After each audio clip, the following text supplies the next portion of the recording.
How's everyone? Any F1 fans in the room? Anyone been to a Formula 1 race? Any F1TV subscribers? Yes! James will be happy. All right, hi everybody, I'm Neil Ralph. I'm a sports partnership manager with AWS Sports, and I work with F1. Pleased to have here James Bradshaw, the head of digital technology at Formula 1, and also Myra Ladira-Tanka, who is a data scientist with AWS. So we're here today to tell you a bit about how AWS helps F1TV increase fan engagement. So here's our agenda. I'm going to tell you a little bit about AWS Sports and our solution areas. I'm going to talk to you a little bit about the partnership, the collaboration we have with Formula 1. And then James is going to come up and talk about his team, F1 Digital, about F1TV. And then we're going to go into what we've done in terms of a collaboration around automating live closed caption subtitles. Myra's going to talk a little bit about how you transcribe to understand a complex environment like Formula 1. And then James is going to tell you how that works in a broadcast manner. And then we'll have some time at the end for Q&A. All right, so let's get into it. AWS Sports, when we talk to our customers, we talk about 5 solution areas. Starting with fan engagement, how do you understand your fan? How do you understand what they want? And how do you give them the best fan experience? Moving into performance analytics, taking the data that we get from athletes, from cars, from tracks, from matches, and really unlocking the potential in that data. Next-gen broadcast is one we're going to go into in detail today with F1TV, but about the production and the distribution of content using cloud services. Smart venues, how do we use Amazon AWS technology to improve the fan experience, the in-person experience at live events. And then IT transformation. How do you make sports organizations work better? How can we transform things like sports? And so the partnership between F1 and AWS started in 2018. And we've recently announced, some of you may have seen it, that we now have a renewed 5-year deal to run to the end of 2027. We're very proud of the things that we've achieved together. And really what we try to do is unlock the data, unlock the potential of that data. Formula 1 cars generate over 1 million data points a second when they're on track. And so we use that data to provide data-driven insights in our on-screen graphics, the most visual representation of our partnership. Using machine learning, we can do things like predictive outcomes. Stay tuned, there's something coming in a few laps' time. Watch out for battles. But really one that maybe people haven't appreciated is that we helped Formula 1 create the new 2022 car design and the rules and regulations that teams have to follow that created this generation of car, which allows closer racing, more battles and more overtakes. And hopefully if you guys have been watching F1 this year, you'll agree that we've had a more exciting sport to watch. So without further ado, let me introduce James, and he's going to talk to us about F1 Digital and F1TV. Thanks, mate. You're great. Good morning. Sorry, just checking. So I'm James Bradshaw. As Neil said, I run the digital technology group at F1, and we're responsible for consumer-facing digital products. So we have a number of digital products in the market today that you can see on screen. We have F1TV, which is our OTT subscription streaming service. We have F1.com and the F1 app, which is the official source of all F1 information, whether that's driver and constructor standings, latest bulletins and updates, breaking news, or indeed video content. We also have F1's live timing app, and that's a second screen app, and that's for users at home or at work or wherever they are to stay tuned with all the sessions for a weekend, not just the race on a Sunday, but from Friday, and that gets extensive use. We also have F1 Fantasy, and that allows our fans to compete with one another, build their own public or private fantasy leagues. And we have F1 Race Guide, which helps fans navigate the circuit and find the toilets.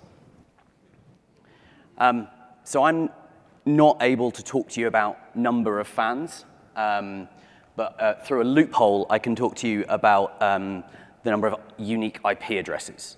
And I try to use this as a measure of engagement. This is real data from earlier this year.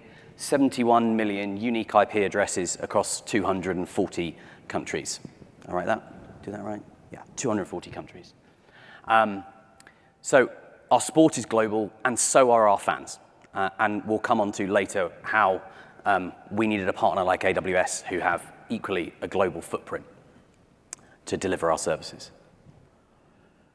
So F1 started a transformational journey in 2017 following the acquisition of Liberty Media, by Liberty Media, I should say.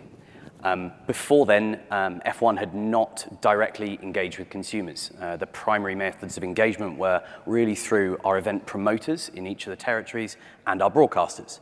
And Liberty recognized the opportunity to change that model and for us to engage directly. And we have seen dramatic growth. So if you take social media as an example, we went from 7 million to 49 million fans in 4 years. And on F1.com, we went from 1.3 million monthly unique to 13 million monthly unique viewers in that same time period. So in 2017, Formula One embarked upon this very ambitious and aggressive digital transformation, launching 4 products in the space of 18 months. Unfortunately, that ambition was outstripped by the company's ability to govern the technology. And so that led to multiple failures during live Grand Prix, including outages on the original F1 TV service. In 2019, F1 invested in the team, in operations and technology, and work was done to stabilize the platform with incredible help from our partners at AWS, who lent in to help provide that support and technology guidance to Formula One. We made the tough decision to rebuild F1 TV, and we started that work in 2020, and we've built and launched the F1 TV platform you see and hopefully enjoy using today. That launched in 2021, just in time for the start of the season, and we rolled out from web through mobile apps, and then eventually brought F1 TV to the TV later that year with our connected TV rollout. So the F1 TV rebuild, it was focused on quality and stability rather than shiny features. We had to deliver it very fast because of the issues that we had seen before. That's what our fans deserved, was a stable and quality product for them to enjoy our content. It was engineered for scale. We streamed in higher quality than we had before, 50 frames per second. And it had a modern UI comparable to other sports and other OTT services. We also were able to add great innovation in that time. Working with AWS and other partners, we developed an automated closed caption solution, which we're going to talk about today. And I worked with Neil and with Myra very closely to deliver this exciting feature.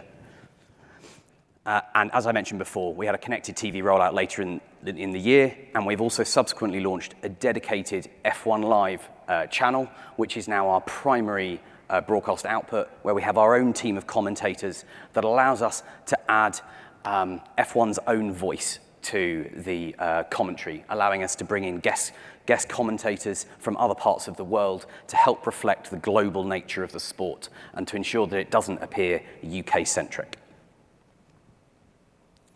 So it wouldn't be an AWS presentation without slideware and diagrams. I promise not to read all of this out.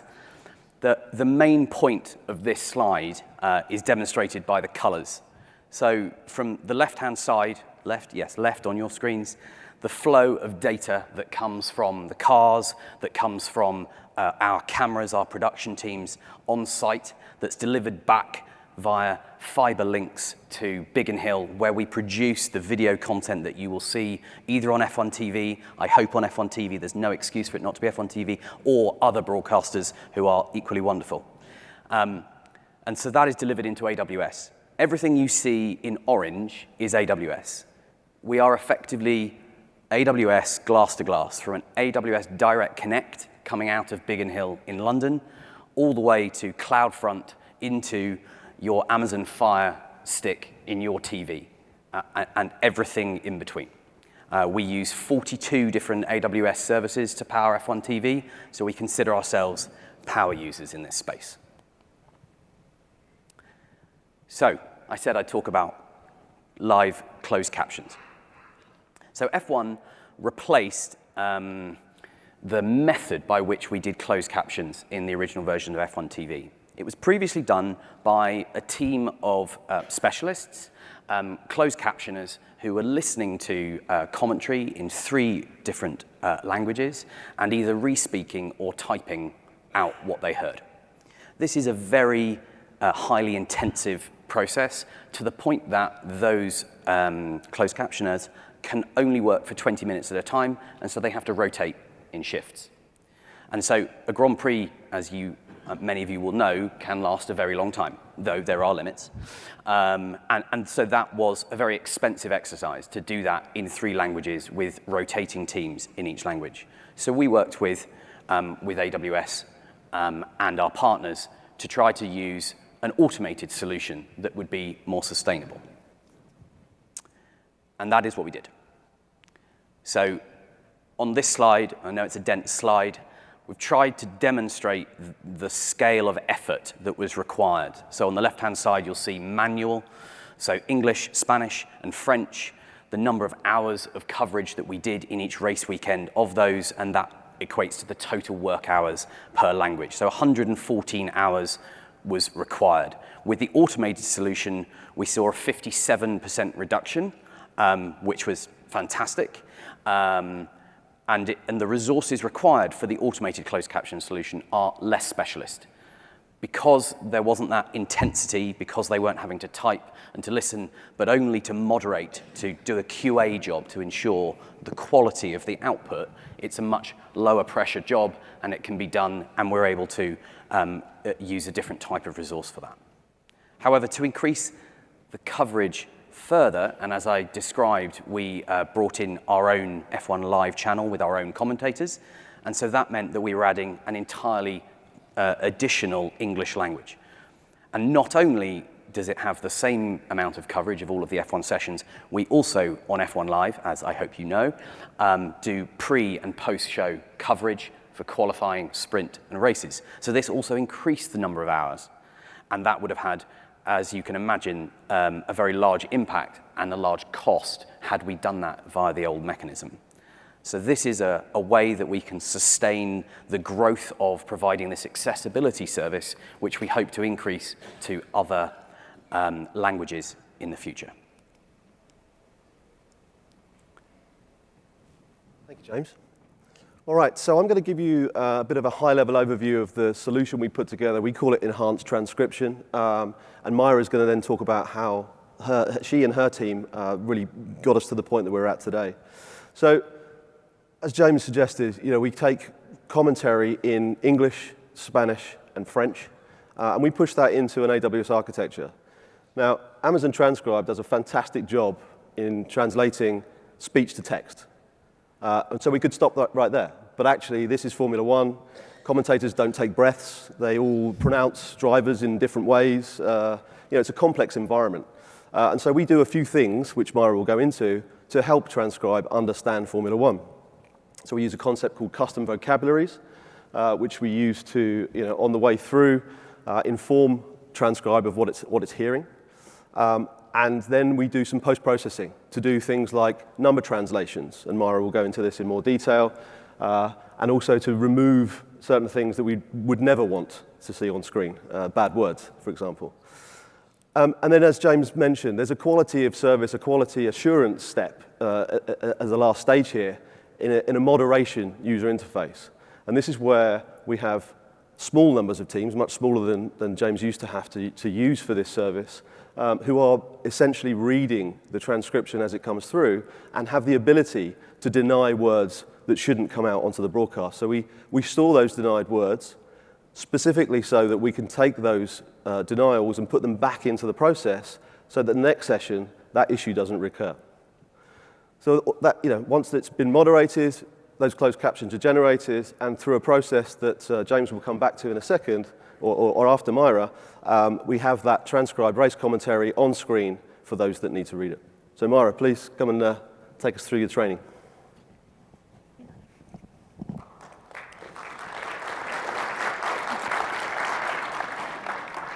Thank you, Neil. So now that we already saw how we are getting the audios to the captions on the screen, what we want to get into the details here is how we are training Amazon Transcribe to understand this very specific domain that is F1 race. So F1 is a global sport. We already mentioned here that Amazon Transcribe is really great understanding the day-to-day language. So if we are having a conversation with the normal vocabulary that we would use, Amazon Transcribe will perform really well and we will get the transcriptions of this conversation. However, when we are talking about F1, we are talking about a global environment. We are talking about this very international sport that includes drivers from different countries, includes teams from different countries that are also pronounced in different languages, and includes a lot of locations. So all the race events are in different locations, and those locations are also pronounced on their own languages. So when we're talking about F1 commentator, we have terms. In a F1 race commentator, we have terms in Spanish, in Italian, in French, and all of those, they are not understood by Transcribe by default. On top of that, F1 is a very exciting sport, which means that the commentators are in the heat of the moment. They are talking about a certain event and something else happens, so they won't finish the sentence because something more exciting just started. So we don't have the full sentences. The commentators are also international, so they have their different accents. And those accents are also reflected when they are pronouncing international names.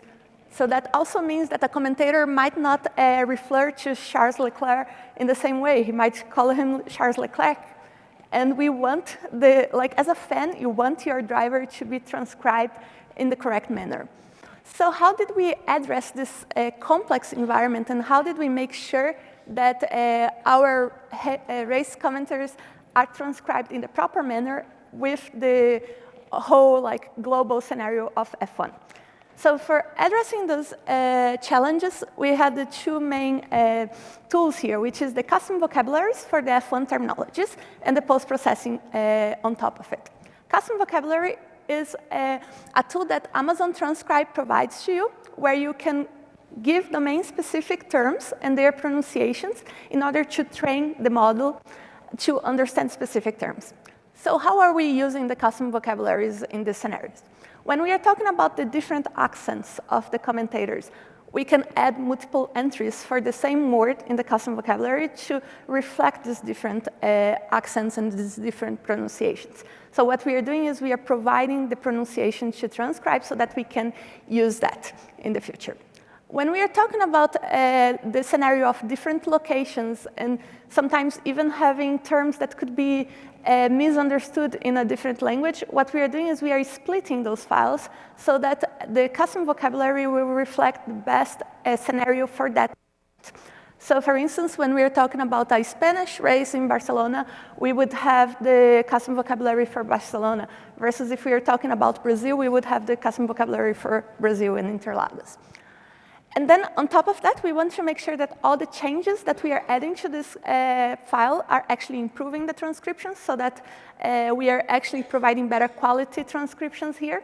So how we are achieving that is by being very data-driven, because both F1 and AWS are very data-driven. So we are tracking all the changes on the F1 vocabularies, and we are evaluating how they are helping the transcriptions.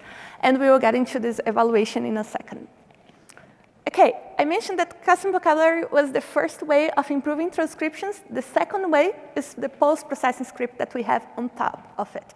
So F1 is a very specific domain, which means that it also has very specific points. For instance, everything is about timing.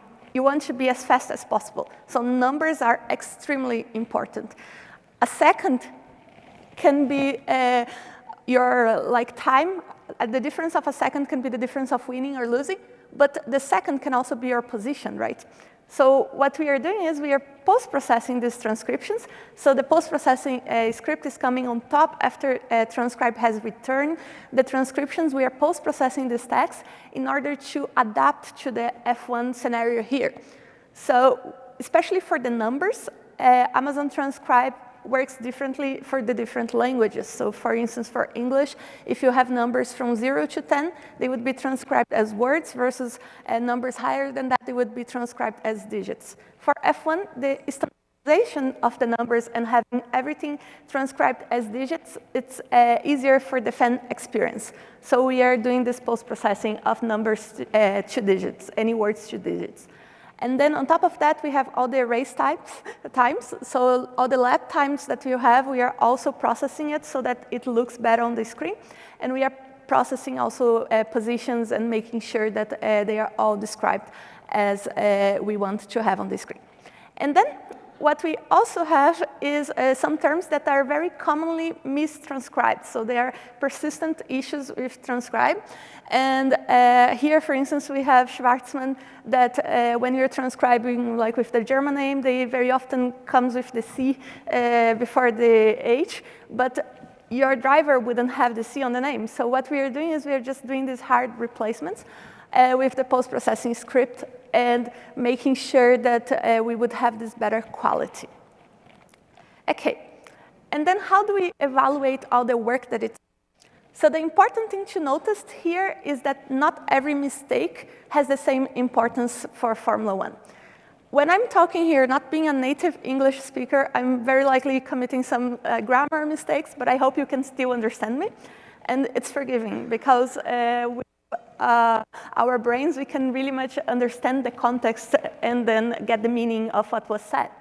However, if I'm a big fan of a driver, so like if I'm the biggest fan of Lewis Hamilton, and his name is transcribed wrong, the fan forgiveness is not the same, because you want your fan to be represented in the correct manner. So what we are doing is we are giving different importances for the different terms in Formula One. So we are evaluating accuracy for the F1 terms, like drivers, engineers, the team principals, all of the people's names, we are evaluating the accuracy. We are doing the same for teams, sponsors, constructors, and the locations. All the other F1 terms, when we're talking about tires, when we're talking about speed, all of those F1-related terms, we are also evaluating how correct they are overall in the transcriptions. But we also want the overall accuracy to be good. So we want to not commit that many mistakes. So we want the overall transcriptions to be good. And for that, what we are doing is using the traditional word error rate to evaluate how good this transcriptions is. And when we are talking about word error rate, we want to have the errors, we want to have as few errors as possible. So we want to minimize the word error rates. While when we are talking about accuracy, we want to have the transcription as correct as possible. So we want to get it correct as often as possible. So we want to maximize the accuracy. So now we are all asking, how did it go with the project? So what are our numbers? Because we are very data-driven. So when we are evaluating the transcriptions for English, but Spanish and French are very similar, what we have here is that the overall accuracy is increasing. So we are reducing the error of the word error rate. But we can also see that transcribe was already performing quite well overall, because transcribe works very well with the day-to-day language. So the decrease in the word error rate is significant, but the very important part that we see in these exercises on the F1 specific domains, because all the international terms, all the very specific domain terminologies, they weren't transcribed that well at the beginning, but with our custom vocabularies and the post-processing script, and then also the moderation part at the end, we have a big increase on those accuracies. And as Neil mentioned before, this is just the start, because at the end of every race, what we do is to get all the words that were denied by the moderation and use them to retrain our models to include new words on the custom vocabularies, to include new terms on the post-processing, in order to keep improving the results and to keep adding to the fan experience during the race. And with that, I will hand over to James. Thank you, Myra.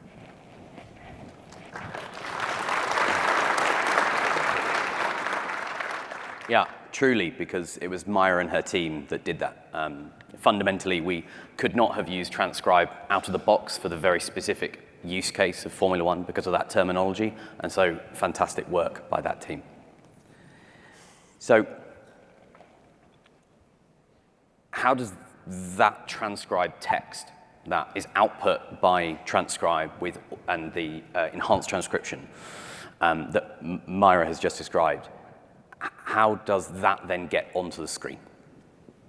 So more diagrams, sorry.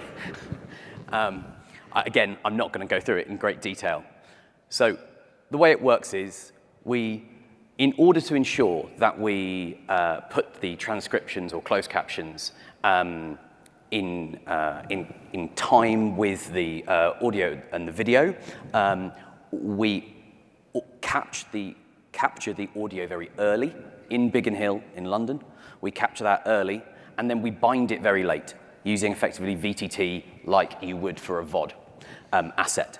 And so we have the time difference between basically our encode and transcode path, distribution, all the way down to someone's player, whether that's their TV or their mobile phone. We have that amount of time to do the enhanced transcription and to stitch it all back together without causing any further delay.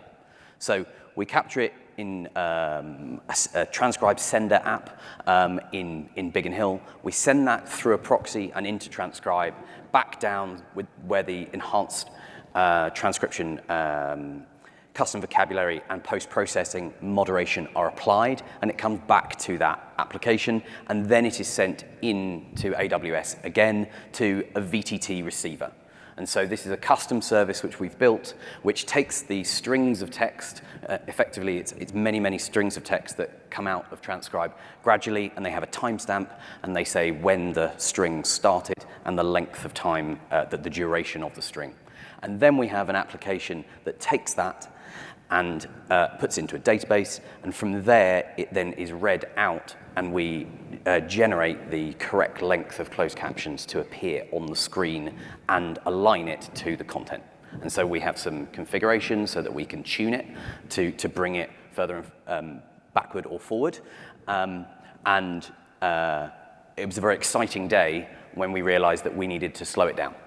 Right? We beat the encode path for the video and audio, and so we actually have to add delay because transcribe and the encode enhanced transcription is too quick, and we were effectively giving away what was going to happen on screen before it happened.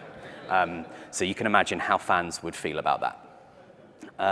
It's interesting. It's quite a hard balance because for somebody who's hearing impaired, you want to give them to give it to them as close to the real time as possible, but you have to wait until the action that's described in the last word has happened before you display it on the screen. So there needs to be a delay because otherwise you get spoilers. And so finally, what I thought we would do is just play a video of the transcriptions. This is captured from our real service, and with a nod to the fact that this is an accessibility feature. There's no audio, it's just the transcription, and we are going to take questions during that time. Thank you very much. There's a microphone in the aisle over to the left here, your right. If anyone has any questions, please make your way to that microphone. We've got plenty of time to take those questions. If you would